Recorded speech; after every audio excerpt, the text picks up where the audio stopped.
대부분은 잘 맹출된 사랑니는 그냥 사용을 하셔도 무방합니다. 문제는 사랑니인데요. 안녕하세요. 얼굴뼈 닥터 윤규식입니다. 오늘은 양악수술과 사랑니의 관계에 대해 알아보고자 합니다. 사랑니는 가장 뒤쪽에 있는 세 번째 큰 어금니인데요. 평균 17세에서 25세 사이에 맹출이 된다고 알려져 있습니다. 사랑을 할 나이에 맹출이 된다고 해서 사랑니라는 이름이 붙게 되었는데요. 제대로 맹출이 된 경우 사용을 할 수도 있지만 뒤쪽 공간이 부족하여 뼈 속에 묻혀 있거나 누워 있는 경우가 많습니다. 이러한 경우 잇몸이 불완전하게 덮고 있기 때문에 몸 상태가 안 좋을 때 잇몸이 붓고 아플 수 있고요.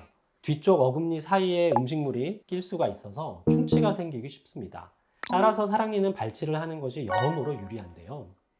그럼 양악수술과 사랑니는 어떤 관련이 있을까요?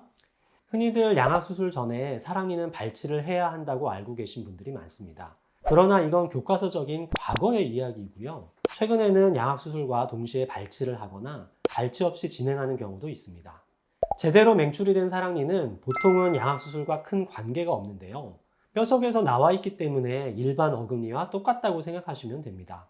물론 양악수술 시 턱뼈가 뒤로 후퇴가 되면서 뒤쪽 공간이 부족하여 사랑니가 방해가 되거나 붓기 때문에 사랑니로 인하여 잇몸이 씹힐 수도 있어서 잘 맹출이 되었다 하더라도 발치를 하는 경우가 있기는 하지만 그건 특별한 경우이고요. 대부분은 잘 맹출된 사랑니는 그냥 사용을 하셔도 무방합니다.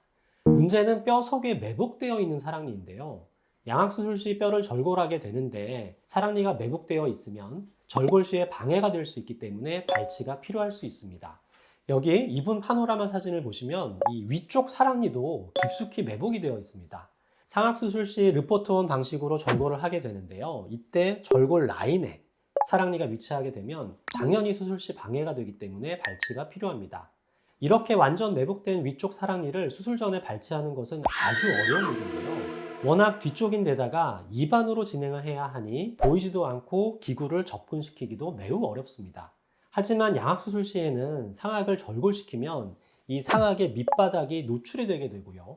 입안 쪽이 아닌 위쪽으로 사랑니를 뺄 수 있기 때문에 훨씬 수월하게 발치를 할 수 있습니다. 또한 상악 회준술이나 상박 이동술 시 뒤쪽 겹쳐지는 뼈들을 삭제하게 되는데 발치가 되면 그만큼 빈 공간이 생기게 되므로 삭제가 용이해져서 수술이 쉬워지기 때문에 위쪽 매복 사랑니는 수술 시 발치하는 것이 유리할 때가 많습니다. 그럼 아래쪽 매복 사랑니의 경우는 어떨까요? 아래쪽 사랑니는 양악수술 방식에 따라 접근 방식을 다르게 생각할 수 있는데요. 양악수술 방식에는 IVR과 SSR로 두 가지 방식이 있는 거 다 알고 계시죠? 먼저 IVRO 수술법의 경우 보시는 것처럼 아래턱의 뒤쪽을 절골하기 때문에 이 사랑니가 있는 부위와는 완전히 다른 부위를 절골하게 되고요. 따라서 사랑니가 제대로 맹출이 되었던 매복이 되었던 전혀 상관없이 수술이 가능합니다. 물론 턱이 뒤로 후퇴되어 교합이 바뀌면서 사랑니가 방해가 되거나 매복된 사랑니로 인하여 염증이 있는 경우 IVR 시에도 발치를 해야 할 수도 있는데요. 하지만 이건 수술과 직접적인 관련이 없기 때문에 IVR 수술 따로, 사랑니 발치 따로라고 생각하시면 되겠습니다. 그럼 SSRO 방식일 때는 어떨까요? 아래쪽 매복 사랑니가 문제가 되는 것은 바로 이 SSRO 수술법일 때입니다. 단순히 이 모델만 보시면 여기가 절골이 되어서 고정핀이 들어가므로 사랑니랑은 상관이 없을 것처럼 보이지만 그건 착각일 뿐이고요. 여기 단면을 보시게 되면 SSRO 수술법은 여기 이 사이를 갈라서 턱뼈를 좌우로 분리시키는 방법이기 때문에 이 매복 사랑니가 절골 라인에 걸리는 경우가 많습니다. 따라서 SSRO 수술 시 매복 사랑니는 발치가 필요할 수 있는데요. SSRO 절골 시 매복 사랑니가 걸리게 되면 좌우로 분리시키는 과정이 까다로울 수 있어서 수술 자체의 난이도는 올라가게 되고요. 그러한 이유로 양악수술 전에 사랑니 발치를 미리 해야 한다고 알고 계신 분들이 많은 것입니다. 하지만 아래쪽 매복 사랑니를 미리 발치하려면 이 덮고 있는 뼈를 삭제하고 사랑니를 노출시킨 후 조각을 내어 발치해야 하기 때문에 시간도 오래 걸리고 발치가 어려울 수 있으며 그만큼 많이 붓고 통증이 있을 수 있습니다. 따라서 최근에는 SSRO 수술 시 매복 사랑니를 같이 발치하는 경우가 많은데요.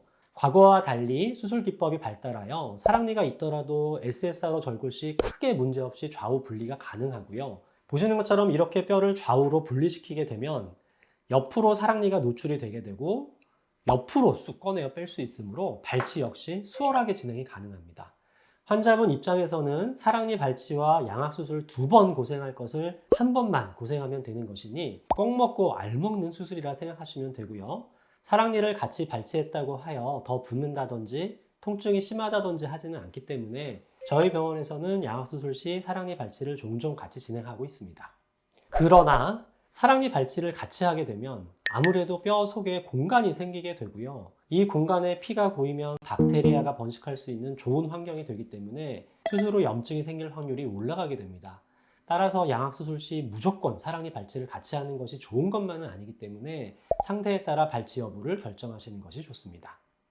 자, 오늘의 요점 정리. 잘 맹출이 된 사랑니는 양악수술과 직접적인 관련은 없지만 부정교합 개선 시 방해가 되거나 교정 시 방해가 되면 발치가 필요할 수 있다. 외복 사랑니는 양악수술 시 방해가 될 수 있으므로 수술 시 발치가 필요할 수 있다. 단, 염증이 생길 확률이 올라가므로 무조건적인 발치보다는 상태에 따라 발치를 결정하는 것이 유리하다였습니다. 궁금하신 점이 해결되셨나요? 제가 준비한 영상은 여기까지고요. 이상 얼굴뼈 닥터 윤무식이었습니다. 감사합니다.